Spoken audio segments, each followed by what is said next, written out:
Hello everyone, welcome back to our week blogs Kannada YouTube channel. 9 o'clock ಆಗಿದೆ. ಇವಾಗ ನಾನು videos ಮಾಡೋಕ್ಕೆ ಶುರು ಮಾಡ್ಕೊಂಡಿದ್ದೀನಿ. ಸ್ಕೂಲ್ ಡ್ರಾಪ್ ಮಾಡಿ ಮಿಕ್ಕಿದ್ದೆಲ್ಲ ಕೆಲಸಗಳನ್ನ ಮುಗಿಸಿ, ಸ್ನಾನ ಮಾಡಿ, ಪೂಜೆ ಮುಗಿಸಿ ಅದಾದಮೇಲೆ ನಾನು ಬ್ಲಾಗ್ನ ಶುರು ಮಾಡ್ಕೊಂಡಿದ್ದೀನಿ. ನಮ್ಮದಿನ್ನೂ ಬ್ರೇಕ್ಫಾಸ್ಟ್ ಕೂಡ ಆಗಿಲ್ಲ, ಹಸ್ಬೆಂಡ್ದು ಕೂಡ ಆಗಿಲ್ಲ. ಅವ್ರ ದಿನ ವರ್ಕೌಟ್ ಮಾಡ್ತಾಯಿದ್ದಾರೆ. ಸೊ ಇವತ್ತು ನನ್ನ ಬ್ರೇಕ್ಫಾಸ್ಟಿಗೆ ನಾನು ಇವತ್ತು ರಾಗಿ ರೊಟ್ಟಿ ತೊಗೋತಾ ಇದ್ದೀನಿ. ಮಕ್ಕಳಿಗೆ ಬೇರೆ ಮಾಡಿದ್ದೆ, ಅವ್ರಿಗೆ ಎಗ್ ರೈಸ್ ಮಾಡಿ ಮತ್ತು ಫ್ರೂಟ್ಸ್ನೆಲ್ಲ ತುಂಬಿಸಿ ಬಾಕ್ಸ್ಗೆ ಕಳಿಸಿದ್ದೀನಿ.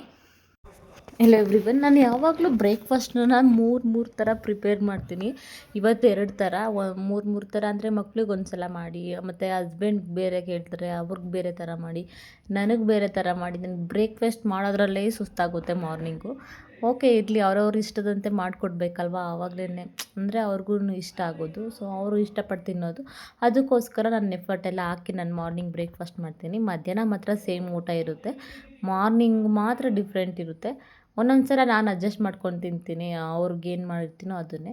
ಬಟ್ ಎಲ್ಲ ಟೈಮಲ್ಲೂ ನನಗೆ ಇಷ್ಟ ಆಗೋಲ್ಲ. ಇನ್ನೊಂದು ಹೇಳ್ಬೇಕಂದ್ರೆ, ಹೆಣ್ಮಕ್ಳಿಗೆ ಸೆಲ್ಫ್ ಲವ್ ಇರಬೇಕು, ಇಲ್ಲ ಅಂದರೆ ಅವರನ್ನು ಅವರೇ ಮರ್ತೋಗ್ತಾರೆ ಕಿಚನಲ್ಲಿ ಮತ್ತು ಲೈಫಲ್ಲಿ. ಸೊ ನಾವು ಯಾವತ್ತೂ ನಮ್ಮನ್ನು ಮರ್ತ್ಕೋಬಾರ್ದು, ಯಾವಾಗಲೂ ನಮ್ಮನ್ನು ನೆನಪಲ್ಲಿ ಇಟ್ಕೊಳ್ಳೋ ಥರ ನಮ್ಮ ಬಗ್ಗೆ ಯಾವಾಗಲೂ ನಾವು ಕೇರ್ ಮಾಡ್ಕೊತಾ ಇರಬೇಕು. ನಾನು ಕೂಡ ಅದನ್ನೇ ಮಾಡೋದು.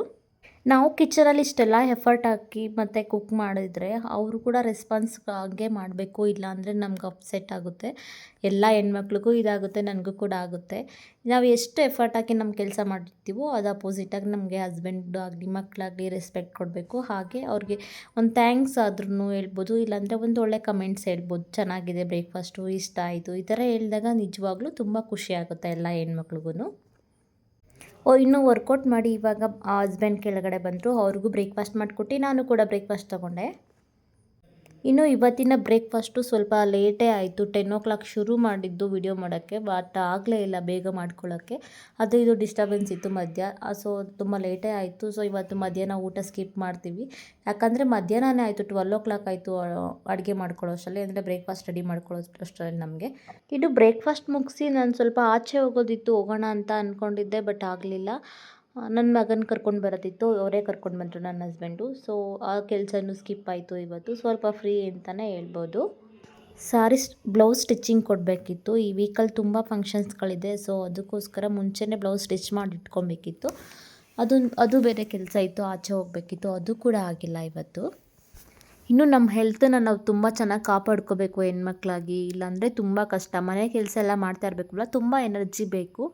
ನಮ್ಮ ಹೆಲ್ತನ್ನು ನಾವು ತುಂಬ ಚೆನ್ನಾಗಿ ಕಾಪಾಡ್ಕೋಬೇಕು, ಇಲ್ಲಾಂದರೆ ಫ್ಯೂಚರಲ್ಲೂ ತುಂಬ ಕಷ್ಟ ಆಗುತ್ತೆ. ನನಗಿವಾಗ ಸ್ವಲ್ಪ ಜಾಸ್ತಿನೇ ಜ್ಞಾನೋದಯ ಆಗಿದೆ ಅದ್ರ ಬಗ್ಗೆ. ಸ್ವಲ್ಪ ಪೇಯ್ನ್ಸ್ಗಳು ಅಲ್ಲಿ ಇಲ್ಲಿ ಪೇಯ್ನ್ ಬರೋದು ಅದೆಲ್ಲ ಜಾಸ್ತಿ ಆಗಿತ್ತು ಇತ್ತೀಚೆಗೆ. ಸ್ವಲ್ಪ ಇವಾಗ ಕಂಟ್ರೋಲ್ ತಗೊತಾ ಇದ್ದೀನಿ ನಾನು. ನನಗೆ ಬೇಸಿಕಲಿ ಹೇಳ್ಬೇಕಂದ್ರೆ PCOS ಅಟ್ಯಾಕ್ ಆಗಿದೆ. ಅದು ಹೆಂಗೆ ಆಯಿತು ಅಂತಲೇ ಗೊತ್ತಿಲ್ಲ ನನಗೆ. 2ನೇ ಮಗು ಆದಮೇಲೆ ನನಗಿದಾಗಿರೋದು. PCOS ಬಂದಮೇಲೆ ನನಗಂತೂ ಮೂಡ್ ಸ್ವಿಂಗ್ಸ್ ಆಗೋದು ಜಾಸ್ತಿನೇ ಆಗಿದೆ. ಅದಾದಮೇಲೆ ಮೈಗ್ರೇನ್ ಕೂಡ ಶುರುವಾಗಿತ್ತು, ಅದು ಕೂಡ ಇವಾಗ ಕಂಟ್ರೋಲ್ ಬಂದಿದೆ. ಸ್ಟಾರ್ಟಿಂಗ್ ನನಗಿದೆಲ್ಲ ಗೊತ್ತಾದಾಗ, ರಿಪೋರ್ಟ್ಸ್ ಬಂದಾಗ ನನಗೆ ತುಂಬ ಅಪ್ಸೆಟ್ ಆಗಿದೆ. ಅದು ಹೇಗೆ ಕಂಟ್ರೋಲ್ ಮಾಡ್ಕೊಳ್ಳೋದು ಅಂತಲೂ ಗೊತ್ತಿರಲಿಲ್ಲ, ತುಂಬ ಭಯ ಕೂಡ ಆಗಿತ್ತು. ಇನ್ನು ಕೆಲವರು ಒಪಿನಿಯನ್ ಏನಂದರೆ, ಇದು ಹೋಗಲ್ಲ ಬೇಗ, ತುಂಬ ಕಷ್ಟ ಹಂಗೆಲ್ಲ ಹೇಳಿದರು. ಅದನ್ನೆಲ್ಲ ಕೇಳಿ ಕೂಡ ನನಗೆ ತುಂಬ ಭಯ ಆಗಿತ್ತು. ನನ್ನ ಡೈಲಿ ರೊಟೀನಲ್ಲಿ ನಾನು ಸ್ವಲ್ಪ ಬದಲಾವಣೆ ಮಾಡ್ಕೊಂಡಿದ್ದೀನಿ. ಆವಾಗಿಂದ ಸ್ವಲ್ಪ PCOS ಕಂಟ್ರೋಲ್ ಬಂದಿದೆ, ಹಾಗೆ ಮೈಗ್ರೇನ್ ಕೂಡ ಕಂಟ್ರೋಲ್ ಬಂದಿದೆ. 100/50 ಹೆಣ್ಮಕ್ಳಲ್ಲಿ ಇವಾಗ PCOS ಮತ್ತು PCOD ಬರ್ತಿದೆ ಅಂತ ಹೇಳ್ತಿದ್ದಾರೆ. ಅದು ನಿಜ ಅಂತ ನನಗೂ ಅನಿಸುತ್ತೆ. ತುಂಬ ಜನದ ಬಾಯಲ್ಲಿ ನಾನು ಇತ್ತೀಚೆಗೆ ಕೇಳ್ತಾ ಇದ್ದೀನಿ, PCOS ಇದೆ, PCOD ಇದೆ, ರೆಗ್ಯುಲರಾಗಿ ಪೀರಿಯಡ್ಸ್ ಬರ್ತಾಯಿಲ್ಲ, ಈ ಥರದನ್ನೇ ಜಾಸ್ತಿ. ಮತ್ತು ಮೈಗ್ರೇನ್ ಜಾಸ್ತಿ ಆಗ್ತಿದೆ ಹೆಣ್ಮಕ್ಳಲ್ಲಿ, ಅದರಲ್ಲೂ ಮಗು ಆದಮೇಲೆ ಬರೋವಂಥದ್ದು ಜಾಸ್ತಿನೇ ಇದೆ. ನನಗನ್ಸೋ ಪ್ರಕಾರ ಇವಾಗೆಲ್ಲ ಸಿಗ್ತಾ ಇರುವಂಥ ಫುಡ್ಡಲ್ಲಿ ಅಷ್ಟು ಕ್ವಾಲಿಟಿ ಫುಡ್ ನಮಗೆ ಸಿಗ್ತಾ ಇಲ್ಲ, ಅದರಿಂದನೇ ಇಷ್ಟೆಲ್ಲ ಎಫೆಕ್ಟ್ ಆಗ್ತಿದೆ ಅಂತ ಅನಿಸುತ್ತೆ. ಹಾಗೆ ಫರ್ಟಿಲೈಸರ್ ಕೂಡ ಜಾಸ್ತಿ ಯೂಸ್ ಮಾಡ್ತಾ ಇದ್ದಾರೆ ಇವಾಗ ಅಗ್ರಿಕಲ್ಚರಲ್ಲಿ. ಸೊ ಅದು ಒಂದು ಮೇನ್ ಥಿಂಗ್ ಅಂತ ನನಗನ್ಸುತ್ತೆ. ನನಗೂ ಒಂದು ಚಾಲೆಂಜ್ ಆಗಿಬಿಟ್ಟಿದೆ ಇತ್ತೀಚೆಗೆ, ಪೀರಿಯಡ್ಸ್ ರೆಗ್ಯುಲರಾಗಿ ಬರ್ತಾಯಿಲ್ಲ ಮತ್ತು ಮೈಗ್ರೇನು ಜಾಸ್ತಿ ಆಗಿತ್ತು. ಇದೆಲ್ಲ ಒಂಥರ ಚಾಲೆಂಜ್ ಆಗಿತ್ತು. ಇವಾಗ ಓಕೆ, ಕಂಟ್ರೋಲಿಗೆ ಬಂದಿದೆ, ಮೈಗ್ರೇನು ಕಂಟ್ರೋಲ್ಗೆ ಬಂದಿದೆ, ಹಾಗೆ ಪೀರಿಯಡ್ಸ್ ಕೂಡ ರೆಗ್ಯುಲರಾಗಿ ಬರ್ತಿದೆ. ಸೊ ಅದಕ್ಕೆ ನಾನು ಡಿಸೈಡ್ ಮಾಡ್ಕೊಂಡಿದ್ದೀನಿ, ಇನ್ಮೇಲೆ ಸ್ವಲ್ಪ ಹೆಲ್ತಿ ಫುಡ್ಡನ್ನು ಕನ್ಸ್ಯೂಮ್ ಮಾಡೋದು ಮತ್ತು ಹೆಲ್ದಿಯಾಗಿ ಆಕ್ಟಿವಿಟೀಸ್ನ ಮಾಡೋದನ್ನ ಶುರು ಮಾಡ್ಕೊಳ್ಳೋಣ ಅಂತ. ಸೊ ಅದು ನಾನು ಶುರು ಮಾಡ್ಕೊಂಡಿದ್ದೀನಿ ಇವಾಗ. ಇನ್ನು ಮಾರ್ನಿಂಗ್ ಟೈಮಲ್ಲಿ ನಾನು ಒಂದು 8 ಮೇಲೆ ನಾನು ಎಳ್ನೀರನ್ನ ತೊಗೋತೀನಿ. ಬಟ್ ಇವತ್ತು ತೊಗೊಂಡಿರಲಿಲ್ಲ. ಸೊ ಇವಾಗ ಊಟ ಎಲ್ಲ ಆದಮೇಲೆ ಸ್ವಲ್ಪ ಹೊತ್ತು ಗ್ಯಾಪ್ ಕೊಟ್ಟು ನಾನು ಎಳ್ನೀರನ್ನ ತೊಗೊತಾ ಇದ್ದೀನಿ. ನನ್ನ ಹಸ್ಬೆಂಡ್ ಹತ್ರನೇ ಕಟ್ ಮಾಡಿಸ್ಕೊಂಡು ನಾನು ತೊಗೊತಾ ಇದ್ದೀನಿ. ನನಗದು ಕಟ್ ಮಾಡೋಕ್ಕೆ ಬರಲ್ಲ, ಸ್ವಲ್ಪ ಕಷ್ಟ ಆಗುತ್ತೆ ಅಂತ ಅವ್ರ ಹತ್ರ ಕೊಟ್ಟರೆ ಅವರೆಲ್ಲ ಫುಲ್ ಸೋಫಾ ಎಲ್ಲ ಗಲೀಜಾಗೋ ಥರ ಇನ್ನೂ ಸ್ವಲ್ಪ ಕೆಲಸ ಜಾಸ್ತಿನೇ ಕೊಟ್ಟರು ನನಗೆ. ಇನ್ನು ನಾನು ಅವಾಗವಾಗ ಒಂದೊಂದು ರೆಸಿಪಿಗಳನ್ನ ಟ್ರೈ ಮಾಡ್ತಾಯಿರ್ತೀನಿ. ಯೂಟ್ಯೂಬಲ್ಲಿ ಯಾವುದಾದ್ರೂ ನೋಡಿದ್ರೆ, ಅಕಸ್ಮಾತ್ ಇನ್ಸ್ಟಾಗ್ರಾಮಲ್ಲಿ ನೋಡಿದ್ರೆ ಅದನ್ನು ಕೂಡ ಟ್ರೈ ಮಾಡ್ತಾಯಿರ್ತೀನಿ. ಎಲ್ಲ ರೆಸಿಪಿನೂ ಟ್ರೈ ಮಾಡಲ್ಲ. ಯಾವುದಾದ್ರೂ ಇಷ್ಟ ಆದರೆ ನನಗೆ ಅದನ್ನು ಮಾಡಬೇಕು ಅಂತ ಅನಿಸಿದ್ರೆ ಸೊ ಅದು ನಾನು ಮಾಡ್ತೀನಿ, ಹೆಲ್ದಿಯಾಗಿದ್ದರೆ ಮಾತ್ರ. ಹಾಗೆ ನನಗೆ ಇನ್ನೊಂದು ಡ್ರೈ ಫ್ರೂಟ್ಸ್ನ ನಾನು ಸರಿಯಾಗಿ ಕನ್ಸ್ಯೂಮ್ ಮಾಡಲ್ಲ ಹೇಳ್ಬೇಕಂದ್ರೆ. ತುಂಬ ಕಷ್ಟಪಟ್ಬಿಟ್ಟು ತಿಂತೀನಿ. ಅದು ಓಪನಾಗಿ ಹೇಳ್ತೀನಿ ನಾನು ಆ್ಯಕ್ಚುಲಿ. ನನಗಷ್ಟು ಇಷ್ಟ ಆಗಲ್ಲ ಡ್ರೈ ಫ್ರೂಟ್ಸ್ ನಾವು ಹಂಗೆ ತಿನ್ನೋದಕ್ಕೆ. ಸೊ ಅದಕ್ಕೋಸ್ಕರ ನಾನು ಏನಾದ್ರೂ ಸ್ವಲ್ಪ ಸ್ವೀಟಾಗಿ ಏನಾದ್ರೂ ಮಾಡ್ಕೊಂಡು ತಿನ್ನೋಣ ಟೇಸ್ಟಿಯಾಗಿ ಅಂತ ಅನಿಸ್ತು. ಇನ್ನು ಲಾಸ್ಟ್ ಟೈಮ್ ಜಾಸ್ತಿ ಕ್ವಾಂಟಿಟಿನಲ್ಲಿ ನಾವು ಡ್ರೈ ಫ್ರೂಟ್ಸ್ನ ತೊಗೊಬಂದಿದ್ದರಿಂದ ಸೊ ಅದನ್ನು ಜಾಸ್ತಿನೇ ಉಳ್ಕೊಂಡಿದೆ. ಅದನ್ನು ಖಾಲಿ ಮಾಡೋ ಕೆಲಸ ಬೇರೆ ಇದೆಯಲ್ಲ, ಹಾಗೆ ತಿನ್ನೋದಕ್ಕಾಗಲ್ಲ ಅಂತ ಅದನ್ನು ಡ್ರೈ ಫ್ರೂಟ್ಸ್ ಲಡ್ಡು ಮಾಡ್ಕೊಂಡು ತಿಂದರೆ ಬೇಗ ಖಾಲಿ ಮಾಡ್ಬೋದು. ಮಕ್ಳಿಗೆಲ್ಲ ಕೊಟ್ಟರು ಬೇಗ ಖಾಲಿ ಮಾಡ್ತಾರಲ್ವ ಅಂದ್ಬಿಟ್ಟು ಸೊ ಉಳ್ದಿರೋದ್ರಲ್ಲೇ ನಾನು ಸ್ವಲ್ಪ ಕ್ವಾಂಟಿಟಿನಲ್ಲಿ ಮಾಡ್ಕೊತಾ ಇದ್ದೀನಿ. ಇನ್ನು ನಾನು ಇತ್ತೀಚೆಗೆ ಅರ್ಲಿ ಮಾರ್ನಿಂಗಲ್ಲಿ ಕೊಬ್ಬರಿ ಮತ್ತು ಎಳ್ಳು ಇದನ್ನು ಎರಡೂ ತೊಗೊತೀನಿ. ಬಿಕಾಸ್ ಆಫ್ ಪೀರಿಯಡ್ಸ್ ರೆಗ್ಯುಲರಾಗಿ ಬರೋದಕ್ಕೆ ಇದು ತುಂಬ ಹೆಲ್ಪ್ ಆಗಿದೆ ನನಗೆ. ಅದಕ್ಕೆ ನಾನು ಅದನ್ನು ಕಂಟಿನ್ಯೂ ಮಾಡ್ತಾಯಿದ್ದೀನಿ. 2 ಇಂದ 3 ಇಂಚಷ್ಟು ಕೊಬ್ಬರಿ ತೊಗೋತೀನಿ, ಡ್ರೈ ಕೊಬ್ಬರಿ. ಮತ್ತು ಅದಾದಮೇಲೆ ನಾನು ಒಂದು 3 ಸ್ಪೂನ್ ಇಲ್ಲಾಂದರೆ 2 ಸ್ಪೂನ್ ನಾನು ಎಳ್ಳನ್ನು ತೊಗೋತಾ ಇದ್ದೀನಿ. ಇದನ್ನು ಡೈಲಿ ಮಿಸ್ ಮಾಡಲ್ಲ ತೊಗೊತಾ ಇದ್ದೀನಿ. ಇದೆರಡು ಥಿಂಗ್ಸ್ನ ನಾನು ಡ್ರೈ ಫ್ರೂಟ್ಸ್ ಲಡ್ಡುನಲ್ಲಿ ಆ್ಯಡ್ ಮಾಡಿಕೊಂಡ್ರೆ ಸೊ ಹೆಲ್ಪ್ ಆಗುತ್ತಲ್ವ, ಒಟ್ಟಿಗೆ ತಿಂದಂಗೆ ಆಗುತ್ತಲ್ವ ಅಂದ್ಬಿಟ್ಟು ಅದನ್ನು ಕೂಡ ಹಾಕ್ಕೊಂಡು ಮಾಡ್ಕೊಳ್ಳೋಣ ಅಂತ ಅದನ್ನು ಕೂಡ ತರಿಸ್ಕೊಂಡೆ ಇವಾಗ. ಇನ್ನು ಎಲ್ಲ ಗಿಡಗಳಿಗೆಲ್ಲ ನೀರು ಹಾಕ್ಕೊಂಡು ಕಿಚನೆಲ್ಲ ಕ್ಲೀನ್ ಮಾಡಿಕೊಂಡೆ. ಅದಾದಮೇಲೆ ನನ್ನ ಮಗನಿಗೆ ಡ್ರೆಸ್ ಎಲ್ಲ ಚೇಂಜ್ ಮಾಡಿ ಅವನಂತೂ ರೆಡಿ ಇದ್ದ ಆಚೆ ಹೋಗೋದಕ್ಕೆ. ಅವ್ನು ಯಾವಾಗಲೂ ಆಚೆ ಹೋಗೋದಕ್ಕೆ ಇಷ್ಟಪಡ್ತಾನೆ, ಅದು ಯಾವಾಗಲೂ ಕಾಮನ್ ಬಿಡಿ. ಸ್ಕೂಲಿಂದ ಬಂದ ತಕ್ಷಣ ಹಿಂಸೆ ಕೊಡ್ತಾ ಇರ್ತಾನೆ ಆಚೆ ಹೋಗಬೇಕು ಅಂತ. ಬಿಕಾಸ್ ಆಫ್ ಸೈಕಲ್ ಓಡಿಸ್ಬೇಕು ಅವನು ಯಾವಾಗಲೂ. ಅದಕ್ಕೋಸ್ಕರ ಅವ್ನ ಡ್ರೆಸ್ ಎಲ್ಲ ಹಾಕಿ ಹಾಗೆ ಸನ್ಸ್ಕ್ರೀನ್ ಎಲ್ಲ ಅಪ್ಲೈ ಮಾಡಿ ನಾನು ಡ್ರೈ ಫ್ರೂಟ್ಸ್ ಲಡ್ಡು ಮಾಡೋಣ ಅಂತ ಪ್ರಿಪೇರ್ ಮಾಡ್ಕೊತಾ ಇದ್ದೀನಿ. ಇನ್ನು ಲಾಸ್ಟ್ ಟೈಮ್ ತಂದಿರೋ ಡ್ರೈ ಫ್ರೂಟ್ಸ್ ಎಲ್ಲ ಉಳಿದಿತ್ತು ಅಂತ ಹೇಳಿದ್ನಲ್ವ, ಇಷ್ಟೊಂದೆಲ್ಲ ಉಳಿದಿದೆ. ಇದನ್ನೆಲ್ಲ ಹಾಕ್ಕೊಂಡು ಫುಲ್ಲು ಡ್ರೈ ಫ್ರೂಟ್ಸ್ ಲಡ್ಡು ಮಾಡಿ ಇಟ್ಬಿಡೋಣ ಅಂತ ಎಲ್ಲ ತೆಗ್ದು ಇಟ್ಕೊಂಡಿದ್ದೀನಿ. ಇನ್ನು ಖರ್ಜೂರ ಸ್ವಲ್ಪ 2 ಟೈಮ್ ತೊಗೊಬಂದ್ಬಿಟ್ಟಿದ್ರು. ನಾನು ಒಂದು ಸಲ ಹೇಳಿದ್ರೆ ಅವ್ರು ಮರ್ತ್ಬಿಟ್ಟು 2 ಪ್ಯಾಕೆಟ್ರಲ್ಲಿ ತೊಗೊಬಂದಿದ್ದಾರೆ. ಅದು ಕೂಡ ಜಾಸ್ತಿ ಆಯ್ತಲ್ವ, ಸೊ ಅದನ್ನು ಕೂಡ ನಾನು ಯೂಸ್ ಮಾಡ್ಕೊಂಡು ಫುಲ್ ಖಾಲಿ ಮಾಡೋಣ ಅಂತ ಅಂದ್ಬಿಟ್ಟು. ಇಡು ಕೈ ಕಟ್ಟಾಗುತ್ತೆ, ಹೋಗಿ ಸಾಕು. ಹೇಳಿ ಅಪ್ಪನ ಪರ್ಮಿಷನ್ ಕೇಳ್ಕೊಂಡ್ರು. ಕೈ ಕಟ್ಟಾರೆ ನನ್ನ ಜವಾಬ್ದಾರಿ ನಾವು. ಮತ್ತೆ ಇದು ಕ್ಯಾಶ್ ಕಟ್ ಮಾಡ್ಬೇಕು, ಬೇಗ ಕಟ್ಟಾಗುತ್ತೆ. ಅದ್ರಲ್ಲಿ ನೋಡಿ ಎಷ್ಟು ಚೆನ್ನಾಗಿ ಕಟ್ಟಾಗ್ತಿದೆ ಅಂತ. ಬರ್ತಿದೆ ನೋಡಿ, ಇಂದು ಬರ್ತಾ ಇದೆ. ಸರಿ, ಇದೇನು ಮಾಡೋಕ್ಕೆ, ಯಾವ ರೆಸಿಪಿ ಮಾಡೋಕ್ಕೆ ಹೇಳು ಬೇಗ. ಇವಾಗ ಹೇಳು, ಅದಕ್ಕೆ ಏನು ರೆಸಿಪಿ ಮಾಡೋಣ, ಯಾವ ರೆಸಿಪಿ ಮಾಡೋಣ ಹೇಳಿ ಪಾಪು. ನೋವಾಗುತ್ತೆ ಅಂತ ತುಂಬ ಶಾಪ್ ಇದೆಯಲ್ಲ, ಕೈ ಕಟ್ಟಾಗ್ಬಿಡುತ್ತೆ ನೋಡಿ. ಈ ಥರ ಎಲ್ಲ ಆಗುತ್ತೆ ನೋಡಿ. ನಮಗೆ ಎಷ್ಟೊಂದು ಕೈ ಆಗಿದೆ ನೋಡಿ. ನೋಡಿರಿ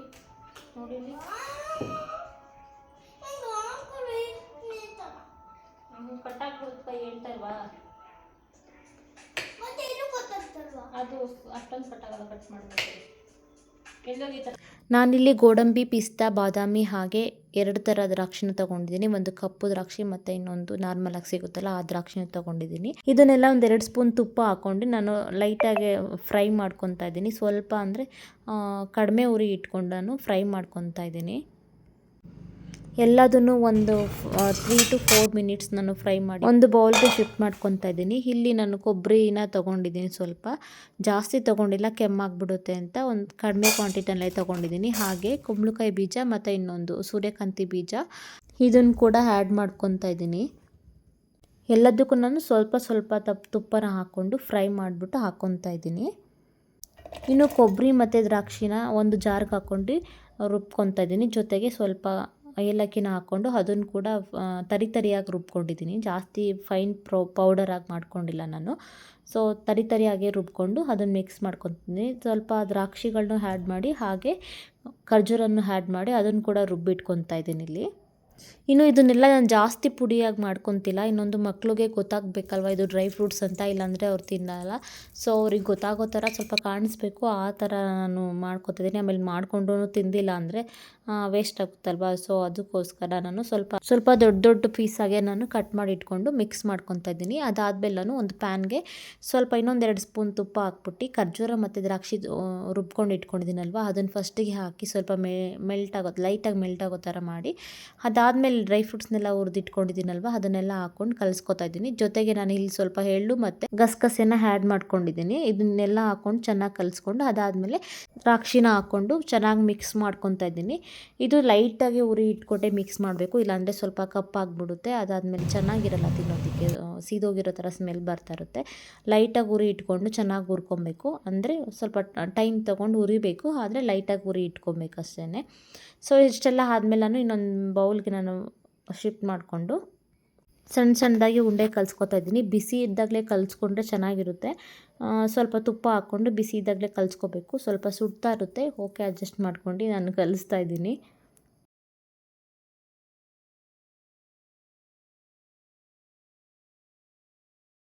ಇನ್ನು ಬೇಗ ಖಾಲಿ ಮಾಡ್ಬೋದು, ಒಂದು ವಾರದಲ್ಲೇ ಖಾಲಿ ಮಾಡ್ಬೋದು ಅಂತ ಏನಾದರೂ ಇದ್ದರೆ ಒಂದು ಸ್ವಲ್ಪ ಹಾಲನ್ನು ಆ್ಯಡ್ ಮಾಡ್ಕೊಬೋದು. ಒಂದು ವಾರದಲ್ಲೇ ಖಾಲಿ ಆಗುತ್ತೆ ಅಂತಂದರೆ ಸ್ವಲ್ಪ ಬಿಸಿ ಮಾಡಿಬಿಟ್ಟು ಹಾಲು ಹಾಕ್ಕೊಂಡ್ರೆ ಏನಾಗಲ್ಲ, ರವೆ ಉಂಡೆ ಥರನೇ ಇರುತ್ತೆ. ನಾನಿಲ್ಲಿ ಹಾಕ್ಕೊಂಡಿಲ್ಲ, ನನಗೆ ಮಿಲ್ಕ್ ಅಷ್ಟು ಇಷ್ಟ ಆಗಲ್ಲ ಹಾಕ್ಕೊಂಡ್ರೆ ಅಂದ್ಬಿಟ್ಟು ಜಸ್ಟ್ ತುಪ್ಪ ಸವರ್ಕೊಂಡು ಆರಾಮಾಗಿ ಕಲಿಸ್ಕೊತಿದ್ದೀನಿ. ಉಂಡೆ ಚೆನ್ನಾಗಿ ಕಲಿಸ್ಬೋದು. ನಾವು ಖರ್ಜೂರ ಮತ್ತು ದ್ರಾಕ್ಷಿನ ರುಬ್ಬಿಟ್ಕೊಂಡಿರೋದ್ರಿಂದ ಸ್ವಲ್ಪ ಅಂಟು ಬರುತ್ತಲ್ವ, ಸೊ ಆರಾಮಾಗಿ ಕಲಿಸ್ಕೊಳ್ಬೋದು. ಇನ್ನು ಮಾಡಬೇಕಾದ್ರೆ ತುಪ್ಪದಲ್ಲಿ ಹುರ್ಕೊಂಡು ಮಾಡಿರೋದ್ರಿಂದ ಸ್ಮೆಲ್ ಮಾತ್ರ ತುಂಬ ಚೆನ್ನಾಗಿ ಬರ್ತಿತ್ತು. ಆ ಪರಿಮಳ ನನಗೆ ನಿಜವಾಗ್ಲೂ ಹೇಳ್ಬೇಕಂದ್ರೆ ಮರೆಯೋಕ್ಕಾಗಲ್ಲ, ಅಷ್ಟೊಂದು ಒಳ್ಳೆ ವಾಸನೆ. ಯಾಕಂದರೆ ನಂಗೆ ತುಪ್ಪ ಅಂದರೆ ತುಂಬ ಇಷ್ಟಪಡ್ತೀನಿ, ಹಾಲೂ ತುಂಬ ಇಷ್ಟಪಡ್ತೀನಿ. ನಾನು ಇದ್ರ ಜೊತೆ ಹಾಕ್ಕೊಂಡು ಕಲಿಸೋದಕ್ಕೆ ಮಾತ್ರ ಇಷ್ಟಪಡಲ್ಲ. ತುಪ್ಪ, ಹಾಲು, ಮೊಸರು ಮತ್ತು ಬೆಣ್ಣೆ ಇತ್ತಂದರೆ ನಂಗೆ ತುಂಬ ಇಷ್ಟ. ಅದಕ್ಕೆ ನಾನು ವೆಯ್ಟೆಲ್ಲ ಹಿಂಗಿರೋದು ಜಾಸ್ತಿನೇ ಸ್ವಲ್ಪ. ಇನ್ನು ಲಡ್ಡು ಮಾಡ್ತಿದ್ದಂಗೆ ನನ್ನ ಮಗ ತುಂಬ ಹಿಂಸೆ ಕೊಟ್ಟು ಒಂದು ಅರ್ಧ ಖಾಲಿ ಮಾಡೇ ಬಿಟ್ಟ. ರೆಸಿಪಿಗೋಸ್ಕರ ನಾನು ಶೂಟ್ ಮಾಡ್ಕೊತಿರೋದು, ಸ್ವಲ್ಪ ವೆಯ್ಟ್ ಮಾಡು ಅಂದ್ರೂ ಅವ್ನು ವೆಯ್ಟ್ ಮಾಡ್ತಿಲ್ಲ, ಒಂದು ಫೋಟೋಸ್ ತೆಕ್ಕೊಳ್ಳೋಕ್ಕೂ ಬಿಡ್ತಿಲ್ಲ. ಫುಲ್ ಅರ್ಧ ಖಾಲಿ ಮಾಡಿಬಿಟ್ಟ ಅವನೇನೆ.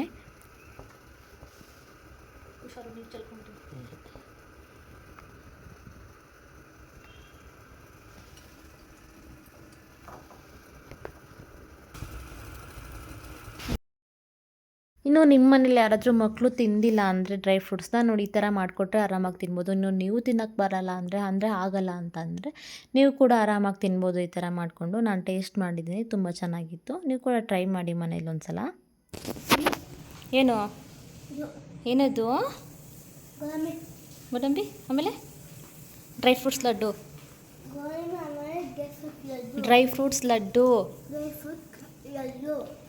ಅಮ್ಮಂಗೆ ಥ್ಯಾಂಕ್ಸ್ ಹೇಳು. ಲವ್ ಯು ಚಿನ್ನು.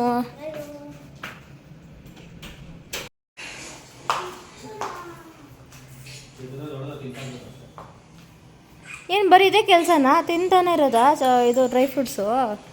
ಹಾಂ, ನಮಗೂ ಸ್ವಲ್ಪ ಇಡೋ.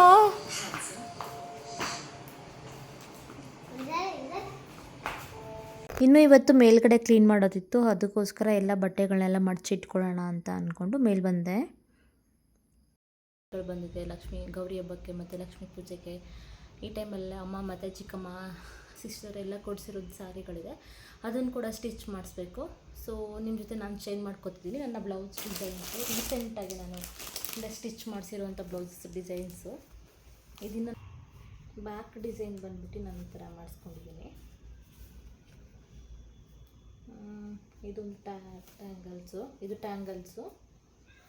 ಇದು ಬ್ಯಾಕ್ ಡಿಸೈನ್ಸು.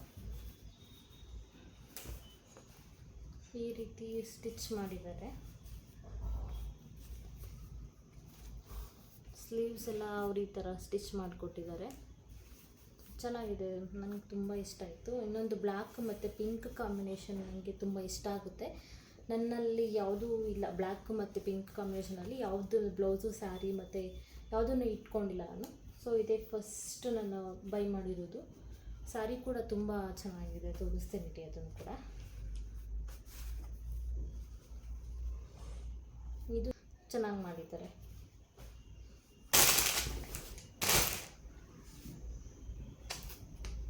ಇದು ಕೂಡ ರೀಸೆಂಟಾಗಿ ಸ್ಟಿಚ್ ಮಾಡ್ಕೊಂಡಿರುವಂಥದ್ದು, ನೋಡ್ತಿರ್ಬೋದು ನೀವು.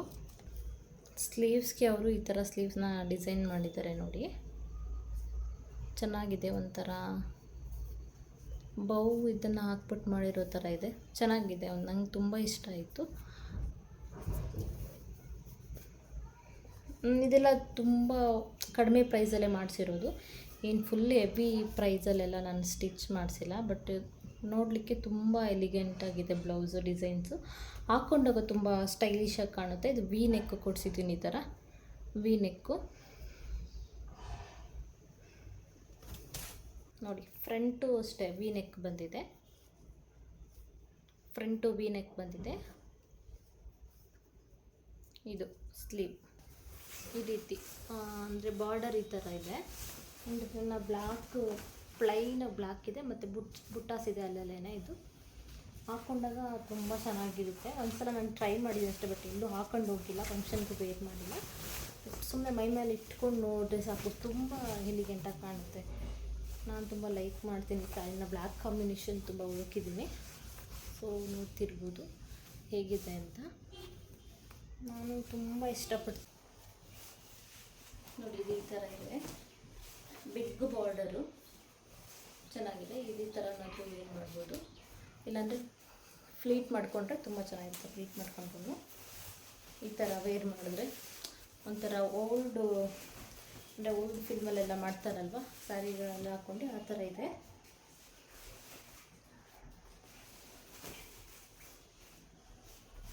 ತುಂಬ ಇಷ್ಟಪಟ್ಟು ಬೈ ಮಾಡಿದೆ ಈ ಸ್ಯಾರಿನ. ಈ ಥರ ಬ್ಯಾಕ್ ಡಿಸೈನ್ಸ್ ಬಂದ್ಬಿಟ್ಟು ಈ ಥರ ಶೇಪಲ್ಲಿ ಮಾಡಿಸಿದ್ದೀನಿ ನೋಡಿ, ಚೆನ್ನಾಗಿದೆ. ಹಾಕ್ಕೊಂಡಾಗ ಇದು ನಾನು ಲಕ್ಷ್ಮೀ ಪೂಜೆಗೆ ಹಾಕ್ಕೊಂಡಿದ್ದೆ ಈವ್ನಿಂಗು, ತುಂಬ ಚೆನ್ನಾಗಿ ಕಾಣಿಸ್ತಾ ಇತ್ತು. ನಿಂಗೆ ತುಂಬ ಜನ ಕೇಳಿದ್ರು ಕೂಡ ಬ್ಲೌಸ್ ಸ್ಟಿಚ್ ಮಾಡಿಸಿದ್ದು ಅಂತ. ಆ್ಯಂಡ್ ನೈಸ್ ಡಿಸೈನ್ಸ್ ಅಂತಲೂ ಹೇಳ್ತಾಯಿದ್ರು, ಚೆನ್ನಾಗಿದೆ, ನನಗೆ ಇಷ್ಟ ಆಯಿತು ನೋಡಿ. ಫ್ರಂಟಲ್ಲೂ ಅಷ್ಟೇ ಎಷ್ಟು ಚೆನ್ನಾಗಿ ಪೈಪಿಂಗ್ ಕೊಟ್ಟಿದ್ದಕ್ಕೆ ಫುಲ್ ಫಿನಿಶಿಂಗ್ ಆಗಿದೆ, ತುಂಬ ಫಿನಿಶಿಂಗ್ ಕೊಟ್ಟಿದ್ದಾರೆ. So I love it. Sorry ಸ್ವಲ್ಪ ಗಲೀಜು ಮಾಡ್ಕೊಂಬಿಟ್ಟಿದ್ದು, ನಾನು ಆಲ್ರೆಡಿ ವೇರ್ ಮಾಡಿದ್ದೆ. ಸೊ ಡ್ರೈ ಕ್ಲೀನ್ ಏನಾದರೂ ಮಾಡಿಸ್ಬೇಕು. ಅರೌಂಡ್ ಇದು 7,500 ಇಲ್ಲ 8,000 ಇರಬೇಕಾಯ್ತು. ಇನ್ನು ಮರ್ತೋಗಿದ್ದು, ನಾನು ಹೋದ ವರ್ಷ ಇದು ತೊಗೊಂಡಿದ್ದು, ಬೈ ಮಾಡಿದ್ದು. ಸೊ ಎಲ್ಲ ವೀಕ್ ಅಂತಲೇ ಹೇಳ್ಬೋದು. ನನಗೆ ಈ ಕಲರ್ ತುಂಬ ಇಷ್ಟ ಆಗುತ್ತೆ. ಸೊ ಹೀಗಿದೆ ನೋಡಿ ಈ ಕಲರ್ ಸ್ಯಾರಿ, ಹಾಕೊಂಡೋಗಷ್ಟು ತುಂಬ ಚೆನ್ನಾಗಿ ಕಾಣಿಸ್ತಿದೆ. ಫೋಟೋಸ್ ಸಿಕ್ಕಿದ್ರೆ ನಾನು ವಿಡಿಯೋದಲ್ಲಿ ಆ್ಯಡ್ ಮಾಡ್ತೀನಿ ನೋಡಿ. ಈ ಥರ ಚೆನ್ನಾಗಿದೆಯಲ್ಲ, ಈ ಥರ ಚೆನ್ನಾಗಿದೆ, ತುಂಬ ರಿಚ್ ಆಗಿದೆ. ಒಂಥರ ನೋಡೋದಕ್ಕೆ ವೇರ್ ಮಾಡಿಬಿಟ್ಟು ಇದ್ರ ಜೊತೆ ಜ್ಯುವೆಲರಿ ಏನಾದರೂ ವೇರ್ ಮಾಡಿಬಿಟ್ರೆ ತುಂಬ ಚೆನ್ನಾಗಿರುತ್ತೆ ಈ ಸ್ಯಾರಿ. ನಾನು ತುಂಬ ಇಷ್ಟಪಟ್ಟು ಬೈ ಮಾಡಿದ್ದು, ಹಸ್ಬೆಂಡ್ ಕೂಡ ತುಂಬ ಲೈಕ್ ಮಾಡಿದ್ದು ಈ ಸ್ಯಾರಿನ. ಸೊ ಬಿಡೋಕ್ಕೆ ಮನಸ್ಸಿರಲಿಲ್ಲ. ಸೊ 3 ಸ್ಯಾರಿನ ಬೈ ಮಾಡಾದ್ಮೇಲೆ ಮತ್ತೆ ಈ ಸ್ಯಾರಿ ನಾನು ಬೈ ಮಾಡಿದೆ. ಚೆನ್ನಾಗಿ ಕೊಟ್ಟಿರೋದು ವರ್ಕು ಇಷ್ಟ ಆಯಿತು ನನಗೆ, ಚೆನ್ನಾಗಿ ಸ್ಟಿಚ್ ಮಾಡಿಕೊಟ್ಟಿದ್ದಾರೆ ನೋಡಿ. ಪ್ಲೈನು ಸ್ಲೀವ್ ಮತ್ತು 3-4 ಇದೆ, 3-4 ಸ್ಲೀವ್ಸು. ಮತ್ತು ಫ್ರಂಟಲ್ಲಿ ಈ ಥರ ಜಿಗ್ಜಾಗ್ ಥರ ಈ ಸೈಡ್ಗೆ ಪೈಪಿಂಗ್ ಕೊಡಿಸಿ ಜಿಗ್ಜಾಗ್ ಥರ ಡಿಸೈನ್ ಮಾಡಿದ್ದಾರೆ. ಇನ್ನು ಬ್ಯಾಕ್ ಡಿಸೈನು ಸೂಪರ್ ಆಗಿದೆ, ಡೀಪು ಬ್ಯಾಕ್ ಫುಲ್ ಡೀಪ್ ಇಡ್ಸಿದ್ದೀನಿ. ಸೊ ಬಟನ್ಸ್ ಇಡ್ಸಿದ್ದೀನಿ ಇಲ್ಲಿ. ಮತ್ತು ಸೇಮು ಫ್ರಂಟಲ್ಲಿ ಯಾವ ಥರ ಜಿಗ್ಜಾಗ್ ಇದೆ ಅದೇ ಥರ ಫುಲ್ ಬ್ರಾಡಾಗಿದೆ, ಹಿಂದೆ ಫುಲ್ ಬ್ರಾಡಾಗಿ ಇಟ್ಟಿದ್ದಾರೆ. ಸೊ ತುಂಬ ಇಷ್ಟ ಆಯಿತು ಈ ಬ್ಲೌಸ್ ಕೂಡ. ಸ್ಯಾರಿ ಕೂಡ ತುಂಬ ಚೆನ್ನಾಗಿ ಕಾಣಿಸ್ತಾ ಇತ್ತು.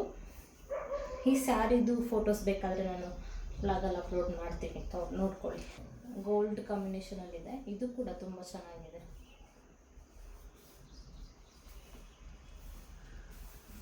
ಇದೇನು ಬಿಚ್ಚಕ್ಕೆ ಹೋಗಲ್ಲ, ಬಿಕಾಸ್ ಆಲ್ರೆಡಿ ಅಪ್ಲೋಡ್ ಮಾಡಿದ್ದೀವಿ ವಿಡಿಯೋದಲ್ಲಿ, ಚೆಕ್ ಮಾಡಿದ್ರೆ ಸಿಗುತ್ತೆ ಈ ಫೋಟೋಸ್ ಬೇಕು. ಇದು ಗೌರಿ ಹಬ್ಬಕ್ಕೆ ಅಂದ್ಬಿಟ್ಟು ತೊಗೊಂಡಿದ್ದು ಸ್ಯಾರಿ, ತುಂಬ ಇಷ್ಟ ಆಯಿತು. ಸೊ ಗ್ರೀನ್ ಕಲರನ್ನು ನನ್ನ ಫೇವ್ರೇಟ್ ಕಲರ್, ಮತ್ತು ನನಗೆ ತುಂಬ ಚೆನ್ನಾಗಿ ಕಾಣುತ್ತೆ ಕಲರ್ ಅಂತ ತೊಗೊಂಡಿದ್ದೀನಿ. ಸೊ ಇದನ್ನು ಸ್ಟಿಚ್ ಮಾಡಿಸ್ಬೇಕು. ಇದೆಲ್ಲ ರೀಸೆಂಟಾಗಿ ಬೈ ಮಾಡಿರೋದಲ್ವ, ಬೈ ಅಂದರೆ ಇದು ಅಮ್ಮ ಕೊಡಿಸಿರೋದು ಸ್ಯಾರಿ. ಇದಕ್ಕೆ ಬ್ಲೌಸು ಸ್ವಲ್ಪ ವರ್ಕ್ ಮಾಡಿಸೋಣ ಅಂತ ಅಂದ್ಕೊಂಡಿದ್ದೀನಿ, ರಿಚಾಗಿ ಕಾಣಿಸುತ್ತೆ ಅಂತ. ಈ ಥರ ಇದೆ ಸ್ಯಾರಿ.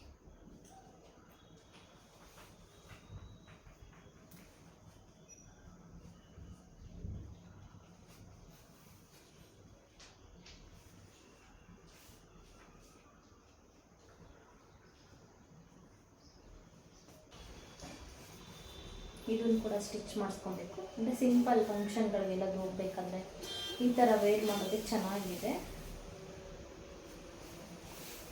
ಇದು ಫುಲ್ ಸ್ಯಾರಿ ಈ ಥರ ಬಂದಿದೆ, ಈ ಥರ ಲೈನ್ಸ್ ಬಂದಿದೆ ಫುಲ್ಲು. ಸೊ ನೋಡಿ ಈ ಥರ ಫುಲ್ ಸ್ಯಾರಿ ಫುಲ್ ಇದೇ ಥರ ಇದೆ, ಈ ಥರ.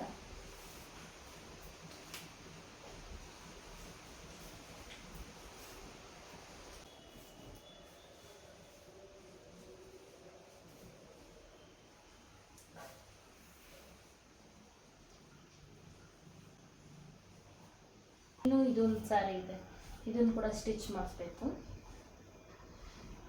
ಸಿಂಪಲಾಗಿ ವೇರ್ ಮಾಡ್ಬೋದು ಫಂಕ್ಷನ್ಗಳಿಗೆ ಏನಾದರೂ ಹೋದಾಗ. ಸ್ವಲ್ಪ ಡಾರ್ಕೇ ಆಯಿತು ಕಲರು, ಬಟ್ ಓಕೆ, ಇದರಲ್ಲಿ ಚೆನ್ನಾಗಿದೆ ಕಲರ್ ಅಂತ ಅನಿಸ್ತು.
ಇದೆಲ್ಲ ನಾನು ರೀಸೆಂಟಾಗಿ ಸ್ಟಿಚ್ ಮಾಡಿಸಿರುವಂಥ ಬ್ಲೌಸಸ್ಸು ಡಿಸೈನ್ಸು. ಹಾಗೆ ನನ್ನ ಲಕ್ಷ್ಮೀ ಪೂಜೆಗೆ ಮತ್ತು ಗೌರಿ ಹಬ್ಬಕ್ಕೆ ನಮ್ಮಮ್ಮ ಕೊಟ್ಟಿದ್ದಂಥದ್ದು ಮತ್ತು ನಮ್ಮ ಚಿಕ್ಕಮ್ಮ ಕೊಟ್ಟಿದ್ದು ಗಿಫ್ಟು ಸ್ಯಾರಿಗಳಿದೆ ಇಲ್ಲಿ. ಅದನ್ನು ಕೂಡ ಸ್ಟಿಚಿಂಗ್ ಕೊಡಬೇಕಿತ್ತು, ಫಂಕ್ಷನ್ ಇತ್ತು ಅಂತ ಹೇಳಿದ್ನಲ್ವ, ಅದನ್ನು ಸ್ಟಿಚಿಂಗ್ ಕೊಡಬೇಕಿತ್ತು. ಸೊ ಹಾಗೆ ಎತ್ತಿಟ್ಟಿದ್ನಲ್ಲ, ಒಂದು ವೀಡಿಯೋಸ್ ಮಾಡಿ ಹಾಕಿದ್ದೀನಿ. ಇನ್ನು ಸ್ವಲ್ಪ ಡ್ರೆಸ್ಗಳನ್ನೂ ಕೂಡ ಬೈ ಮಾಡಿದ್ದೀನಿ, ಅದನ್ನು ಕೂಡ ನಾನಿಲ್ಲಿ ಆ್ಯಡ್ ಮಾಡ್ತೀನಿ ನೋಡಿ. ಇನ್ನು ಇದೆಲ್ಲ ತುಂಬ ಕಾಸ್ಟ್ಲಿ ಸ್ಯಾರಿಗಳೇನಲ್ಲ, ನನ್ನ ಬಜೆಟಲ್ಲಿ ಇರುವಂಥ ಸ್ಯಾರಿಗಳೇನೆ.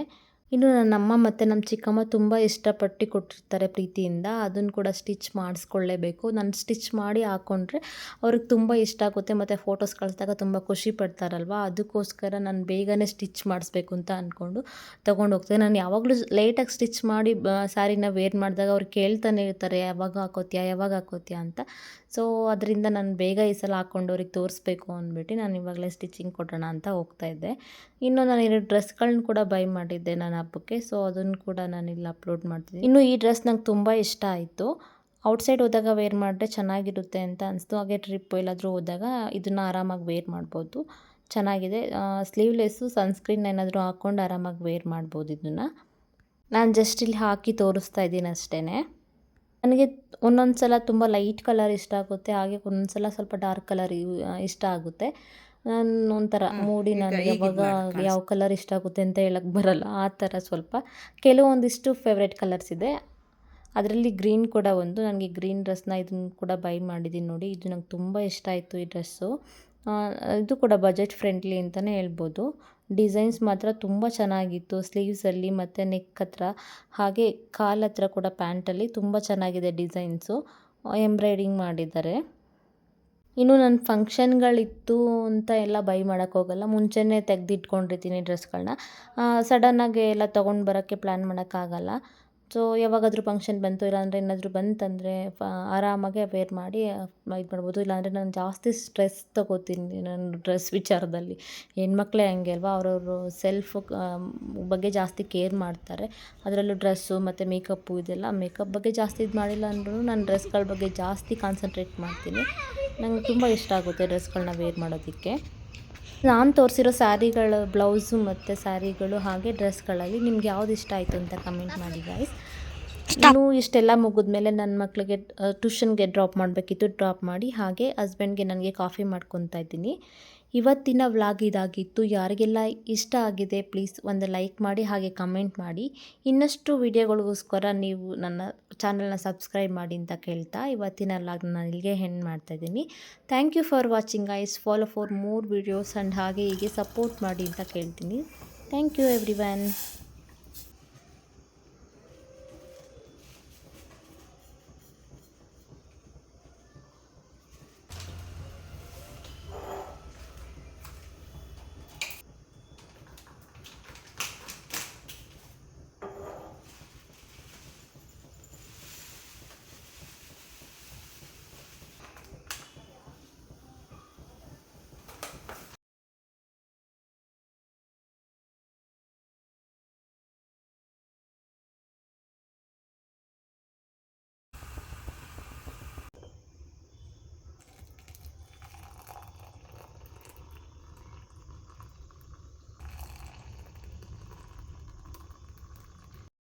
ಕಂಪ್ಯೂಟರ್ ಕ್ಲಾಸ್ ಇತ್ತಂತೆ.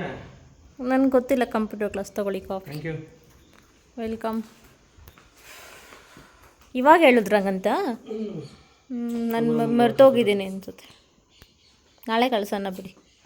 ಕಾಫಿ ಕುಡೀರಿ, ಹೊಸದು ಹಾಕಿದ್ದೀನಿ ಕಾಫಿ ಪೌಡರ್. ಏನು ಮಾಡಿದ್ಯಾ ಅಂತದ್ದು? Extra coffee powder.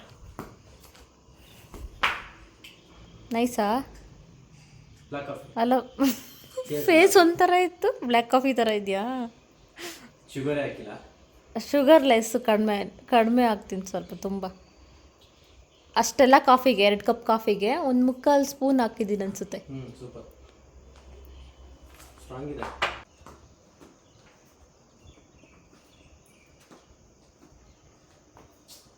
ಮಿಸ್ ಆಯಿತು.